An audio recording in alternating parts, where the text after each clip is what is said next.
এখন আপনি কিন্তু অনলাইনে বাড়িতে বসে মোবাইল ফোন দিয়ে নতুন রেশন কার্ড আবেদন করতে পারবেন। তাহলে চলুন দেখে নিচ্ছি আপনি কিভাবে অনলাইনে নতুন রেশন কার্ড অ্যাপ্লাই করবেন, কী ডকুমেন্টস আপনাদের লাগবে। ডকুমেন্টস আপনাদের কোথাও পাঠাতে হবে না, কোনো অফিসে আপনি জমা করতে হবে না। অনলাইনে আপনি মোবাইল ফোন দিয়ে আবেদন করবেন, অনলাইনে আপনাদের কার্ড অ্যাপ্রুভ হয়ে যাবে। এর পাশাপাশি অনলাইন থেকে ডাউনলোড করতে পারবেন। এছাড়াও বাই পোস্টে নতুন রেশন কার্ড অ্যাপ্লাই করলে কিন্তু বাই পোস্টে আপনি একটি কার্ডও পেয়ে যাবেন। চলুন দেখে নিচ্ছি আপনি কীভাবে অনলাইনে বাড়িতে বসে মোবাইল ফোন দিয়ে নতুন রেশন কার্ড অ্যাপ্লাই করবেন, step by step apply process. আর আপনি যদি এখনও পর্যন্ত ভিডিওতে লাইক না করে থাকেন অবশ্যই লাইক করে দিন। এর পাশাপাশি চ্যানেল সাবস্ক্রাইব করে পাশে ক্লিক করে নোটস সরকার থাকুন পরবর্তী ভিডিও সরকার পাওয়ার জন্য। আর আপনি যদি আমাদের ভিডিওটি ফেসবুক পেজ এমডি 300 দেখে থাকেন অবশ্যই ফেসবুক পেজটি ফলো করুন। আর অবশ্যই ভিডিওটি প্রত্যেকে শেয়ার করে জানিয়ে দিন। তো নতুন রেশন কার্ড অনলাইন আবেদনের যে লিঙ্কটি আমি আপনার ভিডিওর ডিসক্রিপশন বক্স এবং কমেন্টে দিয়ে দিয়েছি। তো সেখানে ক্লিক করে আপনি সরাসরি এই যে আর্টিকেল এখানে আসতে পারবেন। তারপর নিচে আপনি চলে আসবেন। এখান থেকে আপনি কিন্তু আরও বিশদ জানতে পারবেন, ভালোভাবে আপনি পড়ে নেবেন। তো নিচে আপনি দেখতেই পাচ্ছেন যে new ration card online apply direct লিঙ্কটি দেওয়া হয়েছে। এর পাশাপাশি স্ট্যাটাস চেক করার লিঙ্ক দেওয়া হয়েছে, ই রেশন কার্ড ডাউনলোডের লিঙ্কও দেওয়া হয়েছে, রেশন কার্ড ওয়েবসাইটের লিঙ্কও কিন্তু দেওয়া হয়েছে। এই যে new ration card online apply direct link apply নাও, এখানে আপনি ক্লিক করুন। পরবর্তী পেজে আধার কার্ড নাম্বার বসাতে হবে। তার আগে আপনি কী করবেন, যদি আপনার মোবাইল ফোনের লোকেশন অফ থাকে তো আপনি লোকেশনটি অন করে দেবেন। উপর থেকে টেনে নিয়ে আপনি দেখতেই পাচ্ছেন ডান দিকে যে লোকেশন চিহ্নটি এটি আপনি চালু করবেন।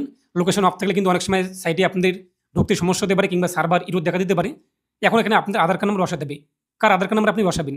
এখন আপনি যে রেশন কার্ডটি অ্যাপ্লাই করবেন যে সদস্যর, সেই সদস্যকে আপনি যে পরিবারে যুক্ত করবেন, যে পরিবারে এই ব্যক্তিকে আপনি যুক্ত করবেন, অ্যাড করবেন, সেই পরিবারের যে কোনো একজন ব্যক্তির আধার কার্ড নাম্বার বসিয়ে দিন। কিংবা আপনি আপনার বাচ্চার রেশন কার্ড অ্যাপ্লাই করবেন, তো আপনি একজন বাবা অথবা মা, তো আপনি আপনার আধার কার্ড নাম্বার যে কোনো একজন ব্যক্তির আধার কার্ড নাম্বারটি বসিয়ে দিন। তারপর নিচে যে বক্স, এই বক্সে টিকমার্ক করুন। তারপর সেন্ড ওটিপি এখানে ক্লিক করুন। আধার কার্ডে যে মোবাইল লিঙ্ক থাকবে সেই মোবাইল নাম্বার ওটিপি আসবে, তো আপনি এখানে ওটিপি উল্লেখ করে দিন। তারপর সাবমিট ওটিপি এখানে আপনি ক্লিক করুন। তো সাবমিটে ক্লিক করতেই পরবর্তী পেজটি চলে আসবে। তো দেখতেই পাচ্ছেন এখানে আপনি যে ব্যক্তির আধার কার্ড নাম্বার দিয়ে লগ ইন করলেন সেই ব্যক্তির রেশন কার্ড নাম্বার চলে আসবে। এখানে যদি মনে হয় যে সব কিছু ঠিকঠাক রয়েছে, এই ব্যক্তি হয়ে থাকে, তাহলে নিচে আপনি চলে আসবেন। এই যে ইয়েস, এখানে আপনি টিকমার্ক করুন যে এক কথা ঠিক, এটা এই ব্যক্তি এক কথায়। তারপর যে নেক্সট, এই নেক্সটে আপনি ক্লিক করুন। পরবর্তী পেজটি আপনার সামনে চলে আসবে। এখন আপনার পরিবারে টোটাল কতজন সদস্য রয়েছে ড্যাশবোর্ডের মধ্যে আপনি দেখতেই পাচ্ছেন এবং কোন ক্যাটাগরি রেশন কার্ড রয়েছে আপনি দেখতেই পাচ্ছেন। নিচে আপনি চলে আসবেন। তো নিচে অনলাইন ফর্ম সার্ভিস এখানে আপনি ক্লিক করুন। এরপর ফর্ম 4, ফর্ম 4 এটি আপনি পূরণ করতে হবে। বলা হয়েছে কিন্তু পরিবারের কিছু সদস্যর রেশন কার্ড আছে, বাকি সদস্যদের রেশন কার্ডের জন্য আবেদন করুন। এক কথায় আপনাদের পরিবারে কিছু ব্যক্তির রেশন কার্ড রয়েছে এবং কিছু সদস্যদের রেশন কার্ড হয়নি, আপনার বাচ্চার কিংবা আপনাদের এক কথায় মেয়ের কিংবা ইত্যাদি, সেক্ষেত্রে আপনাদের যে ফর্ম 4 এখানে ক্লিক করুন। এখানে আপনি ক্লিক করবেন। তো এখানে ক্লিক করতে পরবর্তী পেজে চলে আসবে। সার্ভিস টাইপ আপনি দেখতেই পাচ্ছেন, মোবাইল নাম্বার যদি আলাদা চলে আসে সমস্যা নেই। তারপর নিচে রয়েছে নেক্সট, এই নেক্সটে আপনি ক্লিক করুন। তো নেক্সটে ক্লিক করতে পরবর্তী পেজটি চলে আসবে। পরবর্তী পেজে আপনি দেখতেই পাচ্ছেন যে বর্তমানে আপনার সেই পরিবারে কতজন সদস্য রয়েছে। এই যে পরিবার, এই পরিবারে কিন্তু যে ব্যক্তির আপনি নতুন রেশন কার্ড অ্যাপ্লাই করবেন সেই ব্যক্তি অ্যাড হবে। তা আপনি দেখে নেবেন ঠিকঠাক রয়েছে কিনা। আমাদের ঠিকঠাক রয়েছে, নিচে আমরা চলে আসবো। তারপর যে নেক্সট, এই নেক্সটে আমরা ক্লিক করব। তো নেক্সটে ক্লিক করতে পরবর্তী পেজটি চলে আসবে। এখন বলা হয়েছে কিন্তু বর্তমান পরিবারের সদস্য এখান থেকে আপনি দেখতে পারবেন এবং নিচে যে ব্যক্তির আপনি রেশন কার্ডটি অ্যাপ্লাই করবেন যে নতুন সদস্যর, সেই ব্যক্তি তথ্য উল্লেখ করতে হবে। আপনি এখানে দেখতেই পাচ্ছেন যে পরিচয়পত্র, এখান থেকে আপনি আধার কার্ড অথবা বার্থ সার্টিফিকেট যে কোনো একটি সিলেক্ট করে রেশন কার্ড অ্যাপ্লাই করতে পারবেন। আর অবশ্যই আপনাদের আধার কার্ড এবং বার্থ সার্টিফিকেটে মোবাইল লিঙ্ক করা থাকতে হবে। যদি মোবাইল লিঙ্ক না থাকে আপনার জন্ম সার্টিফিকেটে, তো আপনি আধার কার্ড দিয়ে অ্যাপ্লাই করতে পারবেন। তো আপনি আপনার অ্যাকর্ডিং আধার কার্ড অথবা বার্থ সার্টিফিকেট যেটি আপনি সিলেক্ট করবেন সেই আইডি নাম্বারটি বসিয়ে দিন। আধার কার্ড সিলেক্ট করে নিচে আধার কার্ড নাম্বার বসিয়ে দিন। আধার কার্ড নাম্বারটি আপনি পুনরায় এখানে আপনি আবারও বসিয়ে দিন। যদি বার্থ সার্টিফিকেট সিলেক্ট করে দেখেন বার্থ সার্টিফিকেট নাম্বার বসিয়ে দিন। সার্টিফিকেট নাম্বার আপনি পুনরায় বসিয়ে দিন। তারপর নিচে রয়েছে ভেরিফাই কিংবা আধার ভেরিফিকেশন, এই আধার ভেরিফিকেশনে আপনি ক্লিক করুন। তো আধার ভেরিফিকেশন এখানে ক্লিক করতেই আধার কার্ডে যে মোবাইল লিঙ্ক করা থাকবে সেই মোবাইল নাম্বার ওটিপি আসবে, অথবা বার্থ সার্টিফিকেট সিলেক্ট করলেন বার্থ ভেরিফিকেশন চলে আসবে, সেখানে ক্লিক করবেন। বার্থ সার্টিফিকেটে যে মোবাইল লিঙ্ক করা থাকবে সেই মোবাইল নাম্বার ওটিপি আসবে, ওটিপি আপনি বসিয়ে দেবেন। তারপর সাবমিট ওটিপি, আধার ভেরিফিকেশন কিংবা আধার অথেন্টিকেশন এখানে আপনি ক্লিক করুন। তো সাবমিট ওটিপিতে ক্লিক করতেই আপনার ওটিপি ভেরিফিকেশন হয়ে যাবে এবং পরবর্তী পেজে আপনি দেখতেই পাচ্ছেন যে ব্যক্তির আপনি রেশন কার্ডটি অ্যাপ্লাই করবেন সেই ব্যক্তির নাম চলে আসবে আধার কার্ড অথবা জন্ম সার্টিফিকেট অনুযায়ী। এই নামে কিন্তু রেশন কার্ডের প্রিন্ট চলে আসবে এবং ডেট অফ বার্থ আপনি দেখতেই পাচ্ছেন, জেন্ডার এরকম আগে থেকে চলে আসবে, প্রিফিল আপনাদের আধার কার্ডে অথবা জন্ম সার্টিফিকেট অনুযায়ী।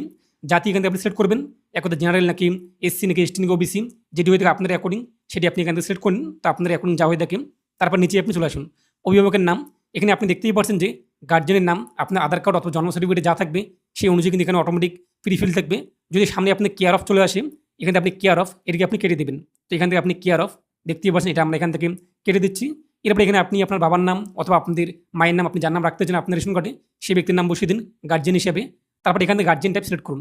এখানে আপনি যার নাম উল্লেখ করছেন সেই ব্যক্তি আপনাদের ফাদার নাকি মাদার নাকি স্পাউস, স্বামী বা স্ত্রী। যদি বাবা হয়ে থাকে বাবা সিলেক্ট করবেন, ফাদার যদি মাদার হয়ে থাকে মাদার সিলেক্ট করবেন, বা স্পাউস এক কথা স্বামী বা স্ত্রী হলে স্পাউস সিলেক্ট করবেন। তো আপনি আপনার অ্যাকর্ডিং গার্জিয়ানের টাইপ এখান থেকে সিলেক্ট করে নেবেন। তারপর নিচে আদার্স ক্যাটাগরি, যেহেতু সেই ব্যক্তি প্রতিবন্ধী কিংবা কুষ্ঠবেদী কিংবা আদিম উপজাতি ইত্যাদি না, সেক্ষেত্রে এই সমস্ত করে আমরা ফাঁকা রাখবো, ফিল আপ করবো না। তারপর যে কনফার্ম, এখানে আমরা ক্লিক করবো। তো কনফার্ম করতে আমাদের সামনে কিন্তু পরবর্তী পেজটি চলে আসবে। পরবর্তী পেজে আপনি দেখতেই পাচ্ছেন যে বর্তমান সদস্য যে ব্যক্তিকে আপনি অ্যাড করলেন, এখানে দেখতেই পাচ্ছেন যদি আপনাদের এখন পরিবারের আরও কোনো সদস্য থাকে, একের অধিক ব্যক্তি আপনি রেশন কার্ডে অ্যাপ্লাই করবেন, এই যে উপরে দেখতেই পাচ্ছেন অ্যাড অ্যানাদার মেম্বার, এখানে ক্লিক করে আপনি কিন্তু আরও মেম্বার অ্যাড করতে পারবেন। আরও মেম্বারদেরকে আপনি সেম পদ্ধতি ফলো করে কিন্তু এখানে অ্যাড করতে পারবেন। যদি আপনার পরিবারের আরও সদস্য থাকে যাদের রেশন কার্ড হয়নি, তো অ্যাড অ্যানাদার মেম্বারে ক্লিক করে এক এক করে আপনি এখানে অ্যাড করে নেবেন।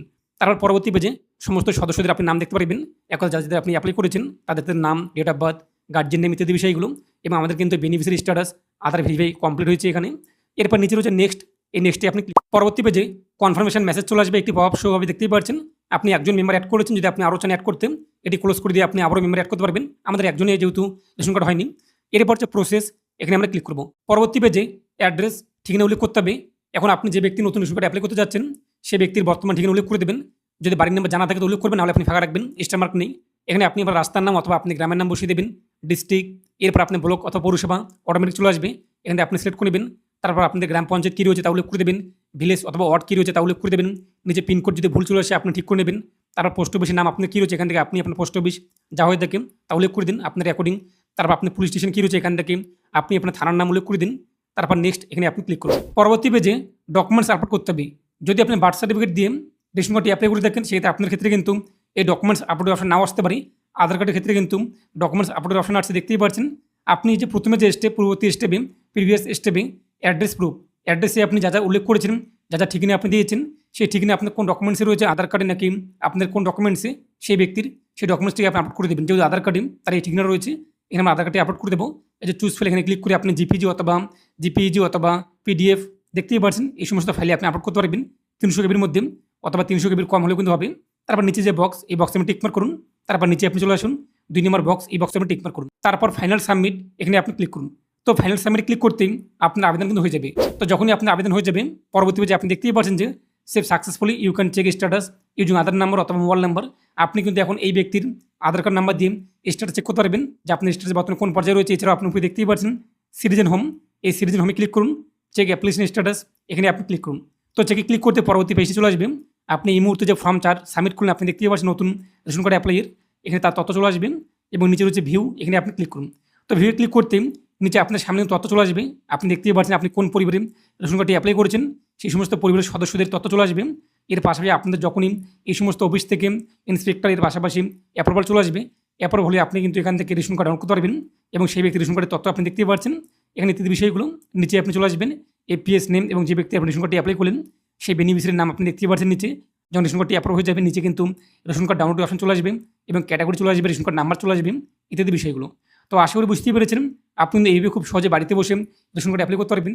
রেশন কার্ডের স্ট্যাটাস আপনি কীভাবে চেক করবেন, স্ট্যাটাস চেক করার যে লিঙ্কটি আমি আপনার সরাসরি কিন্তু আর্টিকেলের মধ্যে দিয়ে দিয়েছি। তো সেই আর্টিকেল আসার পরে যে স্ট্যাটাস চেক, এখানে আপনি ক্লিক করুন। পরবর্তী পেজে সেই ব্যক্তি আধার কার্ড নাম্বার উল্লেখ করে ওটি ভেরিফিকেশন করে আপনি কিন্তু পরবর্তী পেজে স্ট্যাটাস চেক করতে পারবেন। এর পাশাপাশি যখন রেশন কার্ডটি অ্যাপ্রুভ হয়ে যাবে, অনলাইন থেকে আপনি ই রেশন কার্ড ডাউনলোড করতে পারবেন। তো এখানে আপনি দেখতেই পাচ্ছেন ই রেশন কার্ড ডাউনলোড লিঙ্ক দেওয়া হয়েছে, এখানে আপনি ক্লিক করুন। পরবর্তী পেজে যে রেশন কার্ড আপনি পেয়ে যাবেন, রেশন কার্ড নাম্বারটি, সেই রেশন কার্ড নাম্বার বসিয়ে দিন অথবা পরিবারের যে কোনো একজন সদস্যর রেশন কার্ড নাম্বার উল্লেখ করে আপনি কিন্তু খুব সহজে রেশন কার্ড ডাউনলোড করতে পারবেন। তার পাশাপাশি বাই পোস্টেও আপনি কিন্তু একটা রেশন কার্ড পেয়ে যাবেন। তো আশা করি বুঝতেই পেরেছেন আপনি এই খুব সহজে বাড়িতে বসে নতুন রেশন কার্ড অ্যাপ্লাই করতে পারবেন এবং এ নিয়ে আপনার মতামত কমেন্টে পেশ করুন আর অবশ্যই ভিডিওটি প্রত্যেকে শেয়ার করুন, জানিয়ে দিন। ভালো থাকুন এবং সুস্থ থাকুন।